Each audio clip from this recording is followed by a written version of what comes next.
तो आइए आज मैं फिर लेकर के आया हूं दोस्तों एक पुराने नुस्खे जो आपको जोड़ों का दर्द को ठीक करेगा।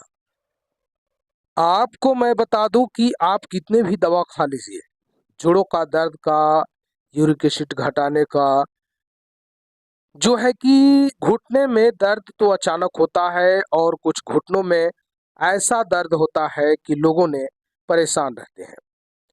और कुछ कहते हैं कि दूध पीने से कैल्शियम बनता है और कैल्शियम को रोजाना जो है इस्तेमाल करते हैं लेकिन फायदा नहीं मिलता है।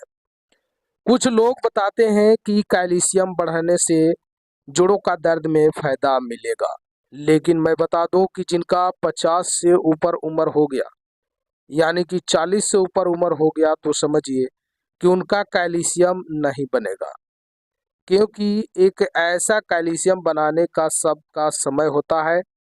और आप दौड़ भाग करते हैं फिर भी घुटने में, कमर में दर्द हो जाता है, जिसके कारण आप परेशान रहते हैं और कई तरह का दवा इस्तेमाल करते हैं। तो आज मैं इसी के साथ वीडियो में आपको लास्ट में दिखाऊंगा कि जोड़ों का दर्द, का एक घरेलू मालिश। अक्सर आप देखते हैं कि दौड़ भाग करते समय घुटनों में दर्द हो जाता है और किसी किसी को दर्द होता है, ऐसा कोई बात नहीं कि सभी को दर्द होते हैं। 50 वर्ष उम्र वाले अभी की कोई ऐसे बंदे हैं जिनका दर्द ही न हो, घुटना हो या कमर हो। तो ये मैं सेंधा नमक आपको दिखा दिया फोटो में, ये सेंधा नमक है। और दूसरे नंबर में दिखा रहा है लहलहाते हुए सरसों का फूल। मैं पहले बताया हूँ सरसों का तेल, सरसों का, नारियल का तेल, बहुत तरह का, लेकिन आज मैं आपको सरसों, अभी दिसंबर का महीना है, अभी लहलहाते हुए फूल मिलेंगे सरसों का। तो आपको सरसों का फूल जो है मात्र 100 ग्राम ले लेना होगा और इसमें जलाना होगा सरसों का ही तेल में। और सरसों का तेल 100 ग्राम ले लेना होगा और 100 ग्राम आपको सरसों का फूल लेना होगा।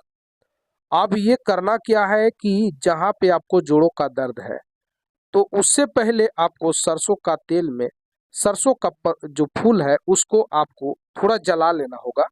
जब जल जाएगा तो समझिए कि ये आपका एक तेल बहुत ही चमत्कारी, जो घुटने में जाने के बाद यूरिक एसिड को घटा देगा और जोड़ों का दर्द में